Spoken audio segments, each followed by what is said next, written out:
सोचिए, क्या हो अगर जो इतिहास हम किताबों में पढ़ते हैं वो अधूरा हो। कल्पना कीजिए एक पुरानी धूल भरी डायरी की, जो एक नौजवान रिसर्चर आर्यन को प्राचीन भारत के कुछ ऐसे रहस्यों की तरफ ले जाती है जो आज भी साइंस को हैरान कर देते हैं। तो चलिए आर्यन के साथ इस कमाल के सफर पर निकलते हैं। तो आर्यन को अपने दादाजी की एक डायरी मिलती है और उसका पहला पन्ना बस इसी एक लाइन से शुरू होता है। अब ये सिर्फ एक लाइन नहीं है ना? ये तो एक चैलेंज है, एक तरह का बुलावा उन रहस्यों को खोलने का जो हजारों साल से कहीं दबे हुए हैं। देखते हैं ये सफर हमें कहाँ लेकर जाता है।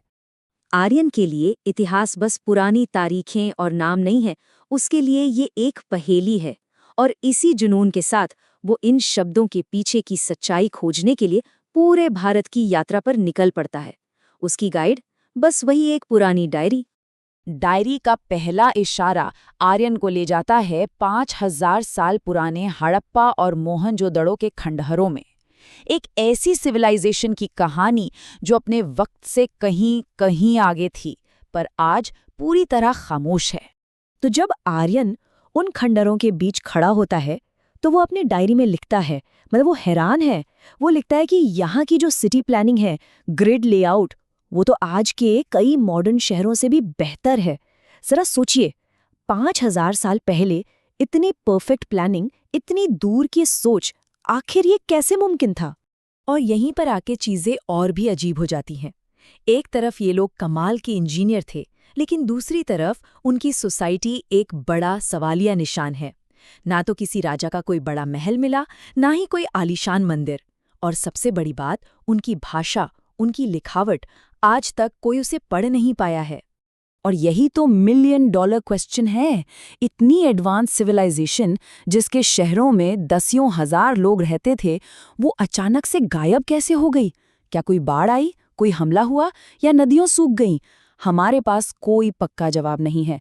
ऐसा लगता है जैसे इतिहास का एक पूरा का पूरा चैप्टर किसी ने फाड़कर फेंक दिया हो।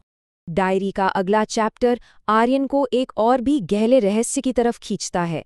अब बात सिर्फ शहरों की नहीं है, बल्कि ऐसी टेक्नोलॉजी की है जिसके बारे में उस जमाने में सोचना भी नामुमकिन लगता है। जरा सोच कर देखिए, एक पुरानी किताब जिसमें उड़ने वाली मशीनों के बारे में डिटेल में लिखा हो। विमान शास्त्र नाम की इस किताब को कई लोग सिर्फ कल्पना मानते हैं, पर इसमें जो टेक्निकल डिटेल्स दी गई हैं उन्हें बस कहानी कहकर नज़रअंदाज कर देना भी आसान नहीं है। और बात सिर्फ उड़ने वाली मशीनों की नहीं है। प्राचीन भारत में डॉक्टर सुश्रुत ने प्लास्टिक सर्जरी की ऐसी टेक्निक्स बताई थीं जो आज भी हैरान करती हैं। शून्य की खोज ने तो पूरी दुनिया में मैथ्स को ही बदल दिया, और उनका एस्ट्रोनॉमी का ज्ञान इतना सटीक था कि आज भी काम आता है। तो सवाल यह है कि क्या ये सब सिर्फ एक इत्तेफाक था या किसी खोए हुए ज्ञान का सबूत? अब आर्यन का सफर उसे दिल्ली ले आता है, और यहाँ उसे एक ऐसा सबूत मिलता है जो किसी भी कहानी या किताब से बढ़कर है। एक लोहे का खंभा जो चुपचाप खड़ा है, लेकिन आज के विज्ञान को खुली चुनौती दे रहा है। ये स्तंभ यहाँ 1600 सालों से खड़ा है। पूरे 1600 साल खुले आसमान के नीचे, बारिश, धूप, सर्दी सब कुछ झेलते हुए, और फिर भी इस पर जंग का एक निशान तक नहीं है।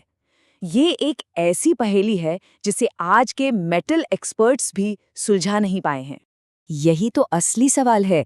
एक तरफ है ये 1600 साल पुराना पिलर, और दूसरी तरफ है हमारी आज की मॉडर्न टेक्नोलॉजी जो इतना बड़ा रस्ट फ्री लोहा बनाने में आज भी स्ट्रगल करती है। तो उन्होंने ये किया कैसे? आखिर उनके पास ऐसा कौन सा ज्ञान था जो शायद अब हमारे पास नहीं है?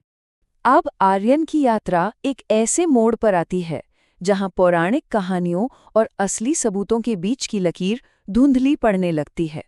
क्या हमारे महान ग्रंथ सिर्फ कहानियां हैं, या उनमें कोई छुपी हुई सच्चाई भी है?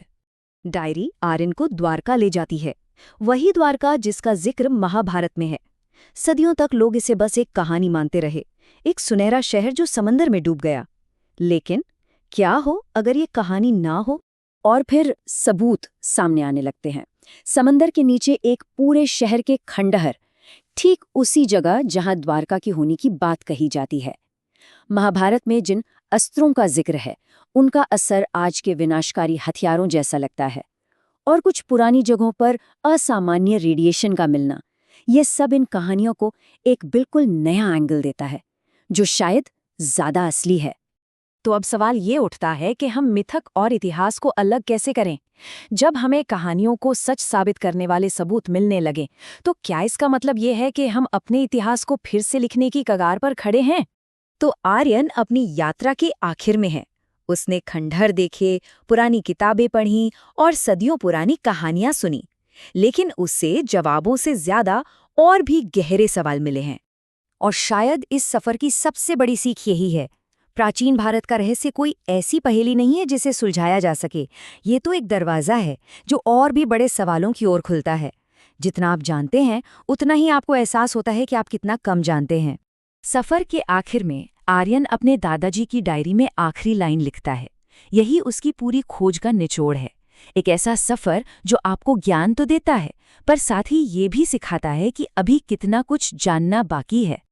और हम इसी सवाल के साथ आज की बात खत्म करते हैं। क्या ये सब सबूत एक ऐसी एडवांस सभ्यता की ओर इशारा करते हैं जिसके बारे में हम सोच भी नहीं सकते, या फिर ये सब सिर्फ बहुत ही शानदार तरीके से गढ़ी गई कहानियां हैं? सच क्या है, ये खोज शायद अभी भी जारी है।